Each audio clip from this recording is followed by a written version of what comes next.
করে একটা দাগ দিতে হইব। তারপর একজনডে দাগের বাইরে বাই করতে হইব, কারণ শুধুমাত্র সেই আত্মাটা দেখতে পাইব। তুই দাগের বাইরে দিয়ে দাঁড়া, আত্মাটা খালি তুই দেখতে পাবি, দেখা মাত্রই আমার সিগন্যাল দিবি। ঠিক আছে ভাই। কনে হস ওদিক দেখ কানা।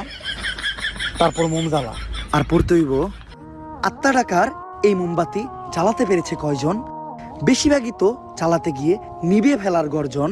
পারবো না আমি ভালো করেই জানি, তবে দুঃস্বপ্ন আমার একটাই, সঞ্জনা নামের সেই আত্মাকে 5 টাকার মোমবাতি জ্বালিয়ে ডাকতে চাই।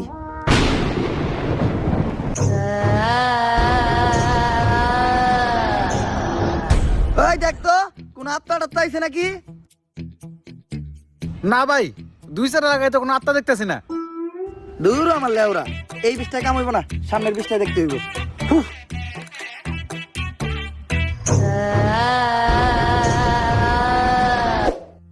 অশুভ আত্মা ডাকতে গেলে একটা লাশ লাগবে, তাও আবার মাথা ছেঁচা।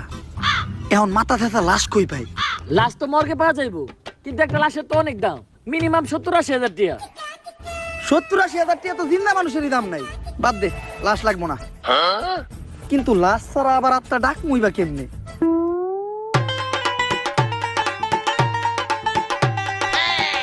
একটা হিট নিয়ে আয়।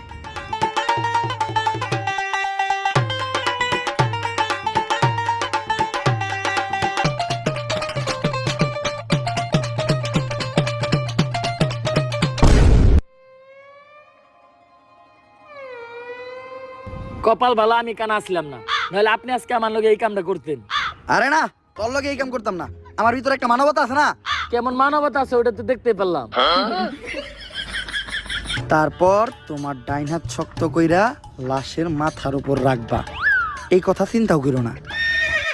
কি করলেন ভাই এটা? যদি এটা কইরাও ফেলো, তাইলে মাথার উপর থেকে হাতটা সরাইয়া হাতটা লাশের বুকের উপর রাখবা, এইটাও করা যাইব না, কারণ এটা করার লগে লগেই লাশটা বাদ হয়ে যাইব, ওই লাশ দিয়ে আর আত্মা ডাকা সম্ভব না।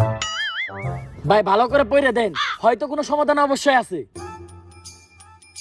যদি এই 2 ডাকাতি তুমি কইরা ফেলো, তাইলে ওই লাশটা ঠিক করার একটা উপায় আছে। একটা উপায় আছে রে, বাচ্চি, এইটা মনের ভুলেও পাইব না। আমার লারের বই এটা আমার লার, এই বই দিয়ে আমি ভূতই ডাকবো না। আমার নিজের ভিতর যে জ্ঞান আছে ওই জ্ঞান দিয়ে এবার আমি আত্মা ডাকার চেষ্টা করবো। ভাই আপনার ভিতরে কি আসলে কোনো আত্মা টাকার জ্ঞান আছে? হন, আমার ভিতর যখন থেকে আত্মা ডাকার জ্ঞান আছে, তখন থেকে তোর পাখিও খারায় না।